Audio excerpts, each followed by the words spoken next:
Like, just get the surgery out of the way, and then I can go back to how I was, go back to normal life. But that's the farthest from the truth. The truth that many survivors learn is that life is very different after beating cancer. And that can be a difficult adjustment. Caitlin Thompson introduces us to the people working to help survivors thrive. It's not just about killing cancer cells. It's about taking care of patients and their families every step along the way, including after the treatment is ended. And that often happens outside the Mercy One Richard Deming Cancer Center. So generally it's like, okay, we cured your breast cancer, go on with your life.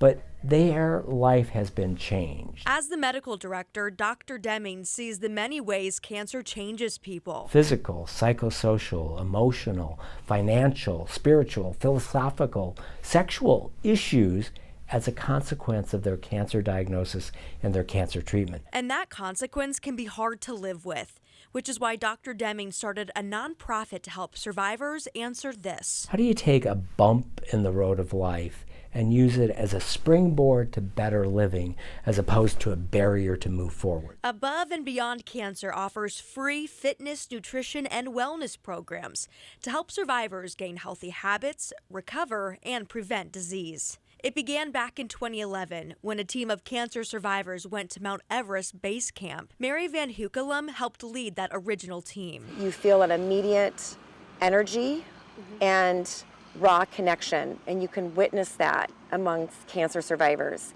It's like barriers completely come down and everyone's true and authentic self is able to bubble up.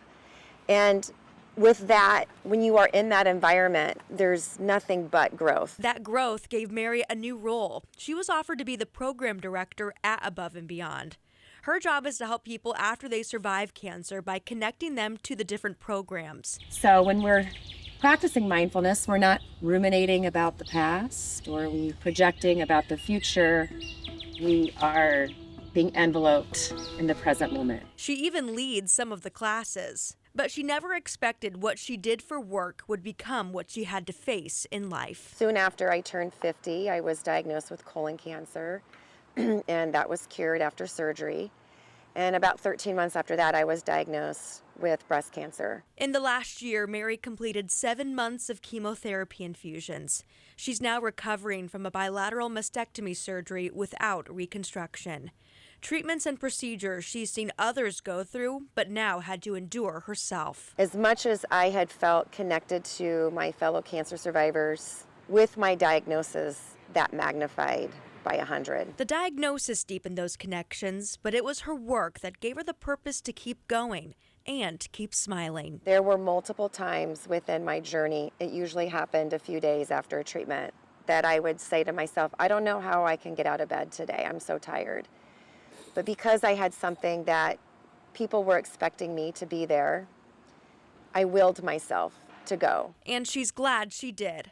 A chapter in life that challenged her and changed her. Nobody wants a cancer diagnosis to put the pedal down on more compassion and resiliency and hope.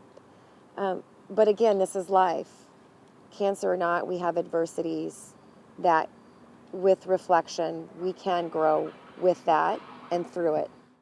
Even when Mary was fighting, she was helping. I met her through my own journey, and we talked about my goals as a cancer survivor and how Above and Beyond can help. You can learn more about its free programs under this story on WHO13.com. All right, another story that will help others. Thank you, Kaylin.